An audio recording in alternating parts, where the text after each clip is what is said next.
If Arteta starts Saka on Wednesday night, if he actually does that, then he is making the biggest gamble of his entire managerial career. And I don't say that lightly, because this isn't about Saka's quality. We all know what Saka is. We all know what he brings. But Bukayo Saka has barely been back.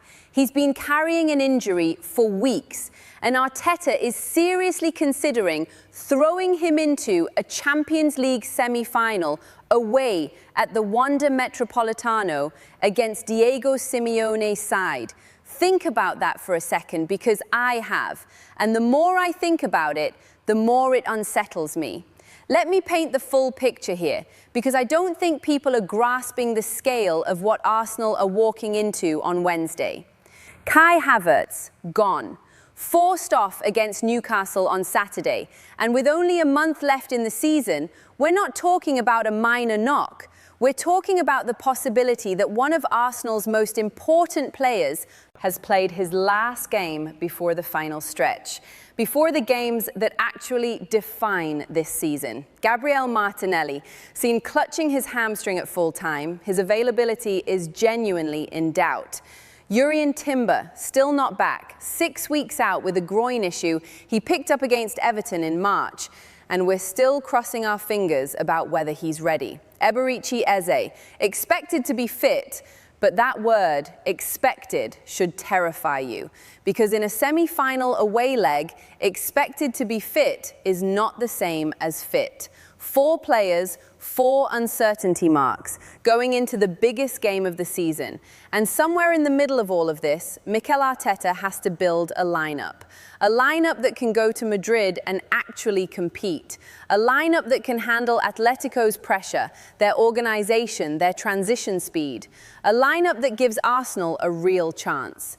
So let me try to make sense of it, all of it. By the way, I'm Amelia. If you're new here, this is the channel where we actually sit down and think through Arsenal properly. No noise, no hot takes for the sake of it, just genuine football thinking. Hit subscribe if you want the post-match breakdown. Wednesday night, I'll have it up within the hour of the final whistle. And before we go any further, drop your predicted 11 in the comments right now.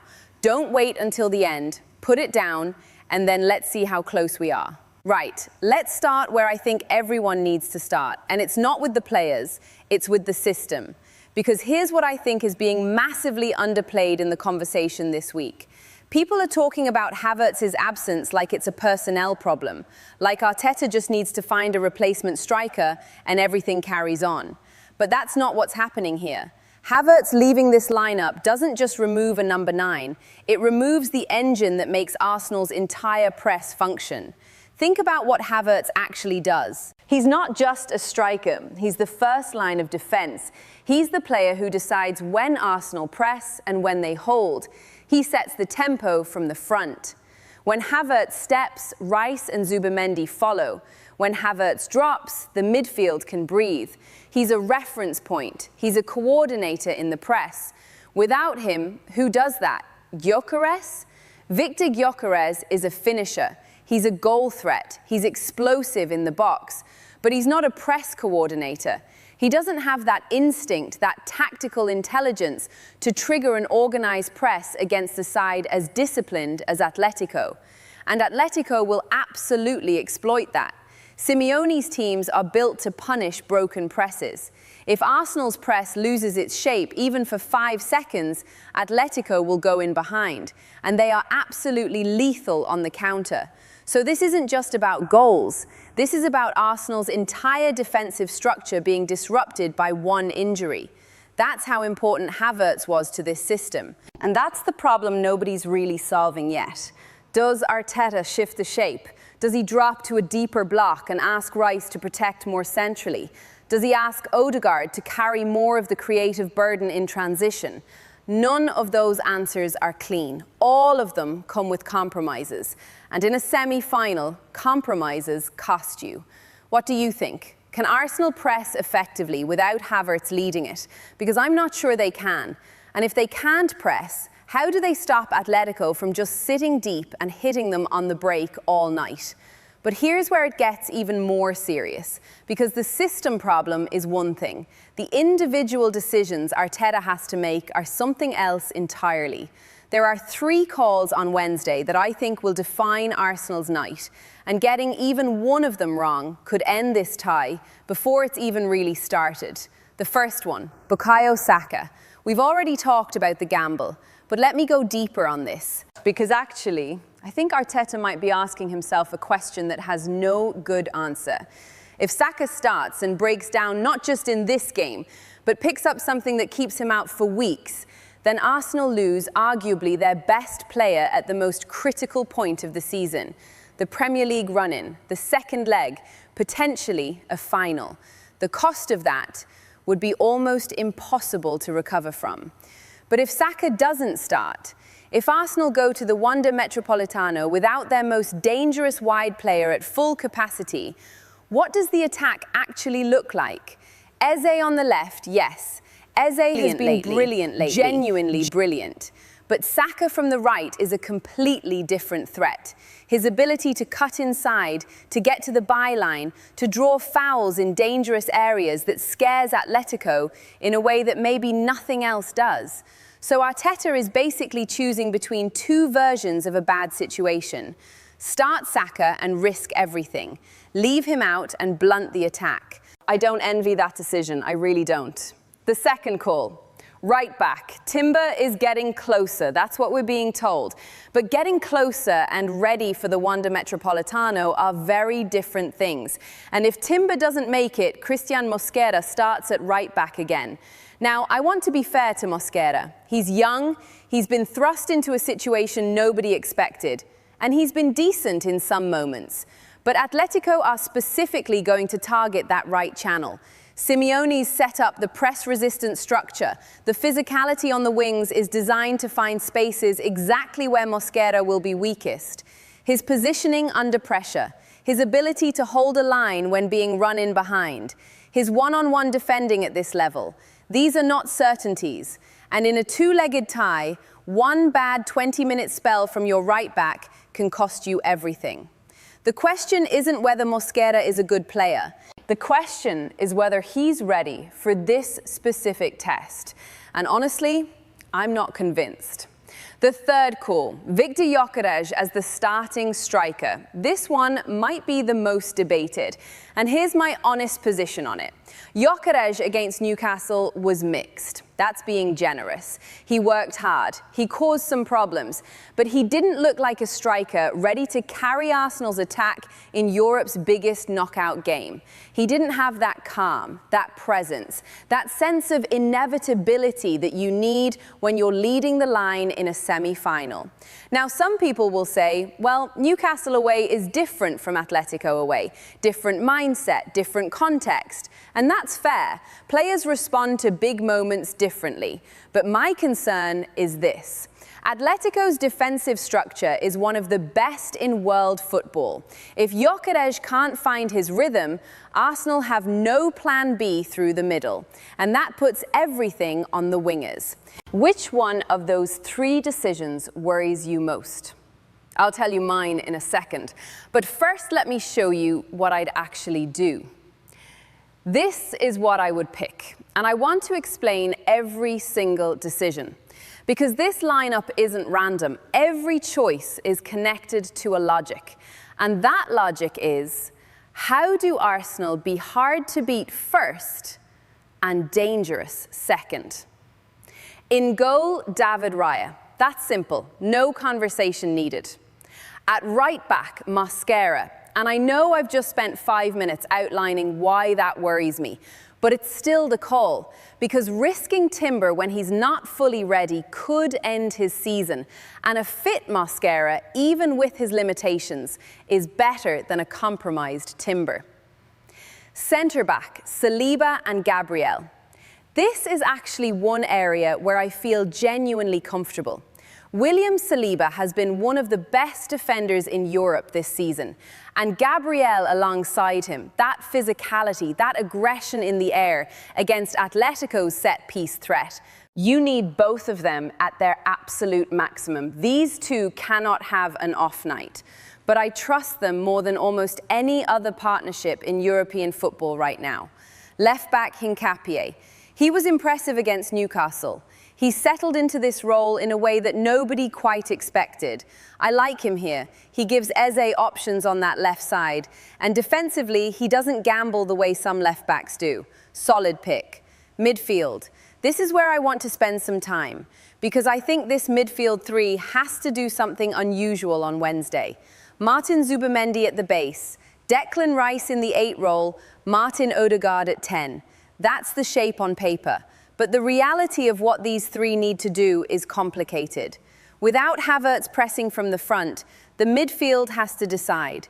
Do they push up and risk being exposed, or do they sit and let Atlético dictate?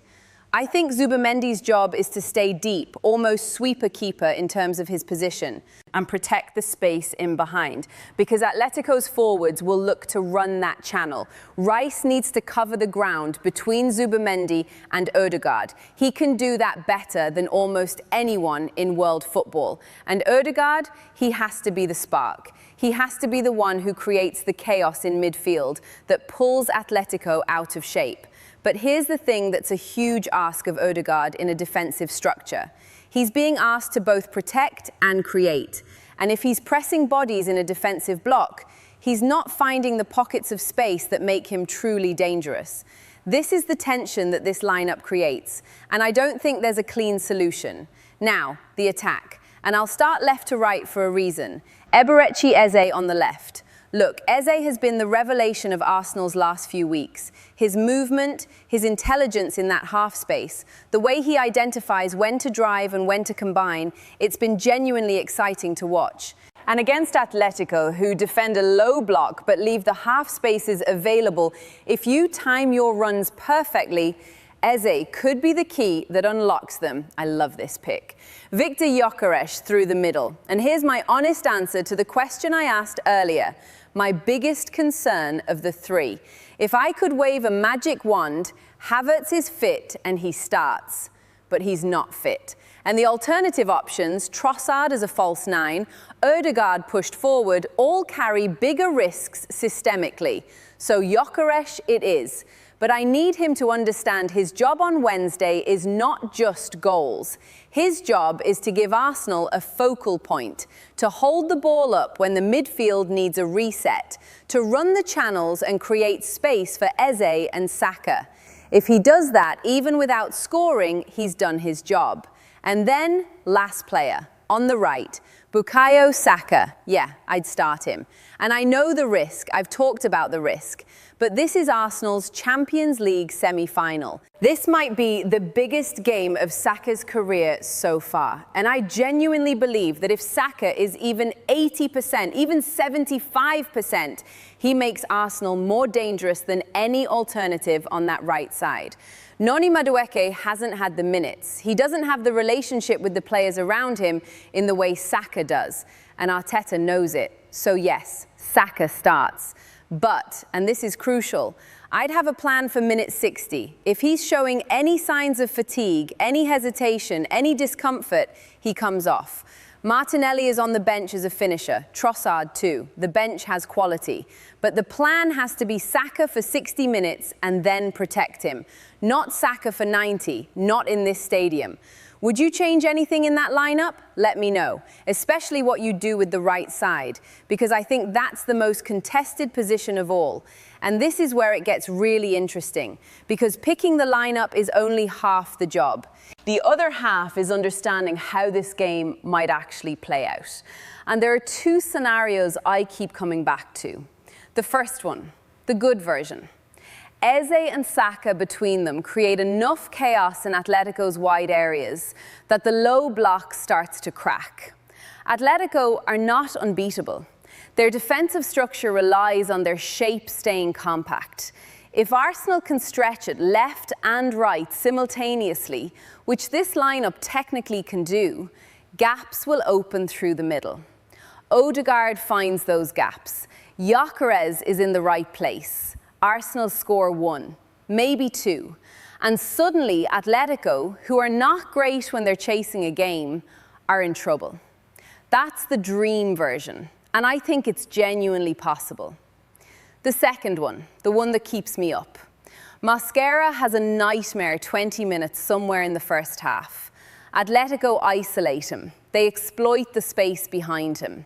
Saka, who isn't quite right physically, can't do enough defensively to cover. Arsenal's press breaks down without Havertz. Atletico get in behind the high line, and before we know it, it's a goal down, potentially 2 down, and Arteta is having to chase the game away from home with limited options. That scenario, I think, is the real fear. Not that Arsenal play badly, not that the tactics are wrong, but that the physical vulnerability in specific areas gets exposed before Arsenal can do any damage. And that's what Simeone does. He finds the weakness, he attacks it relentlessly. He doesn't stop until it breaks. The margin between those two outcomes is genuinely thin, razor thin, and it comes down to decisions made in the next 24 hours by Arteta, by Saka himself, by Timber's medical team. Decisions that have nothing to do with tactics or formations. Vote in the comments, scenario A or scenario B. I'll pin the most popular response. I'm curious where Arsenal fans actually are heading into Wednesday. Let me give you my final position on all of this. I think Arsenal get through this tie, I do, but I don't think it happens because of what happens at the Wanda Metropolitano on Wednesday. I think Arsenal grind out a 1-1, maybe even 0-0, scrappy, uncomfortable, with moments of genuine fear. And then the Emirates, the second leg, and that crowd, those fans, that energy that even Atletico Madrid will struggle to handle. That's where Arsenal go through. Because here's what I know about this group. They've been here before. Not in terms of results, no. They haven't reached this stage for 20 years. But in terms of adversity, in terms of being written off, in terms of people saying they're not ready, not experienced enough, not deep enough in the squad. And every single time, they've found a way. So do I trust this lineup with all its uncertainties, with the injury doubts and the gambles and the unknowns? Honestly, yes. Reluctantly, nervously, but yes. The bigger question isn't whether I trust the lineup. It's whether you trust Arteta to get this right. Not the lineup, Arteta, the manager, the decisions before the game, the substitutions during it, the moments where the plan has to adapt in real time.